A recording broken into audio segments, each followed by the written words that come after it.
So the question is, in the circuit shown, the energy stored in the capacitor is n microjoule. The value of n is.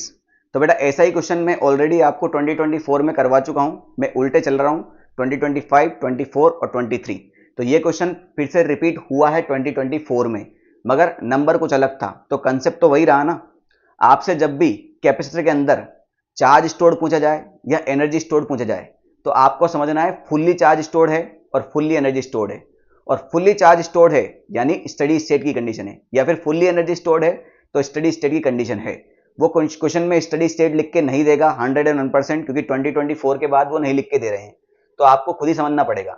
जब भी capacitor के अंदर charge stored पूछा जाए या energy stored पूछा जाए, तो आपको क्या करना है, फुल्ली समझना है. और फुल्ली चार्ज स्टोर्ड है मतलब स्टडी स्टेट की कंडीशन है. और स्टडी स्टेट के अंदर क्या होता है बेटा, आपका कैपेसिटर ओपन सर्किट की तरह बिहेव करता है. तो ओपन सर्किट की तरह बिहेव करता है मतलब ये यहां से सर्किट, ये कैपेसिटर कट आउट हो चुका है. अब मुझे एनर्जी स्टोर निकालना है, तो बेसिक फॉर्मूला क्या है बेटा इसका, हाफ CV स्क्वायर. ठीक है, तो हाफ C कितना है, 6 माइक्रोफेरेड है ना. और V क्या होता है बेटा, कैपेसिटर के दोनों पॉइंट के अलोंग पोटेंशियल डिफरेंस. भाई एक पॉइंट ये रहा और एक पॉइंट ये रहा, इन दोनों का पोटेंशियल निकाल लो, उन दोनों को सब्ट्रैक्ट कर दो, वही हमारा V है. उसी का स्क्वायर हमें वहां पर मल्टीप्लाई करना है. ठीक है, अब वो निकालते हैं. समझो मेरी बात को. पिछली बार मैंने जब ये करवाया था तो मैंने यहाँ पर करंट निकाला था, फिर करंट डिवाइड किया था, फिर पोटेंशियल डिफरेंस निकाला था, है ना, फिर यहाँ पर पोटेंशियल निकाला था. ठीक, उसके बिना भी अपन इसको कर सकते हैं आराम से. ध्यान से देखो, अगर मैं इसको दोबारा देखूं, ये बैटरी 12 वोल्ट की है भाई. अगर मैं इस सर्किट को दोबारा देखता हूं तो ये 12 वोल्ट का बैटरी है. ये कैपेसिटर तो हट चुका है. ये 3 और 6 आ जाएंगे अपने सीरीज में. तो 3 और 6 मिलके क्या हो गए बेटा अपने 12 ओम हो गए. ठीक है, और ये 4 और 2 मिलके क्या हो गए बेटा अपने 6 ओम हो गया. तो ये दोनों कैसे हो जाएंगे बेटा आपके पैरेलल. और जब पैरेलल होते हैं तो पोटेंशियल ड्रॉप बराबर होता है. ये भी 12 वोल्ट होएगा और यहां पर भी कितना होगा, 12 वोल्ट ही होने वाला है. तो इसके अंदर करंट और इसके अंदर करंट निकल के आ जाएगा. सिंपल सी बात है. ओम्स लॉ लगा दो तो V is equal to IR. तो 12/12 कितना आ जाएगा, 1 एम्पियर. यानी यहां से करंट कितना जाएगा भैया, 1 एम्पियर. इसके अंदर भी करंट कितना होगा, 1 एम्पियर. डन. यहां कितना आ जाएगा बेटा 12/6. V is equal to IR से I is equal to V divide by R. तो 12/6 कितना हो गया, 2 एम्पियर. यानी यहां से करंट कितना जाएगा, 2 एम्पियर. यहां से भी करंट कितना जाएगा, 2 एम्पियर. 2 और 1 मिलकर यहां हो जाएगा 3 एम्पियर. और यहां से भी कितना निकला होगा, 3 एम्पियर. खैर ये हमसे पूछा नहीं है, बता दिया मैंने. अब हमें क्या निकालना है, इन दोनों पॉइंट का पोटेंशियल निकालना है, फिर उनको सब्ट्रैक्ट करना है.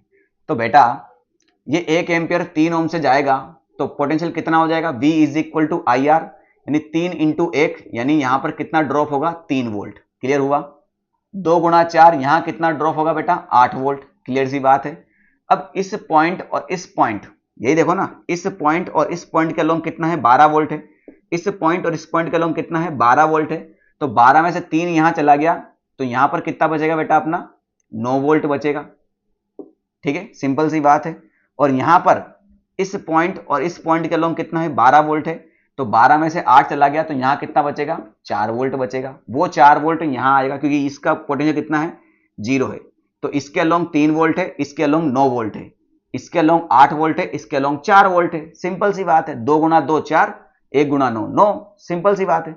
तो इन दोनों पॉइंट का पोटेंशियल निकल के आ चुका है. तो इन दोनों का पोटेंशियल डिफरेंस कितना हो जाएगा, 9 माइनस 4, 5 वोल्ट. यानी इसके अक्रॉस कितना पोटेंशियल डिफरेंस होगा, 5 वोल्ट. ठीक है, तो बस उसी 5 वोल्ट का स्क्वायर करना है. तो ये हो जाएगा 5 वोल्ट का स्क्वायर. तो ये हो गया 6/2 हो गया 3 माइक्रोफेरेड.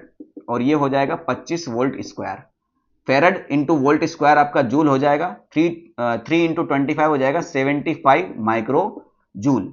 और एनर्जी कितना दे रखा है बेटा आपको, n micro joule. Micro joule से माइक्रो जूल खत्म हुआ, n का वैल्यू कितना आ जाएगा, 75.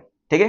पिछली बार जब मैंने 2024 में करवाया था तो पहले मैंने करंट निकाला था, फिर करंट को डिवाइड किया था, फिर यहां पर पोटेंशियल निकाला था और उसको 12 में से घटाया था. ठीक है, आज मैंने दूसरे मेथड से बता दिया. कोई दिक्कत वाली बात नहीं. कान को इधर से पकड़ो उधर से पकड़ो, हमारा कान ही पकड़ने में आ रहा है ना. हमें आंसर से मतलब है, मेथड से कोई मतलब नहीं है. ठीक है.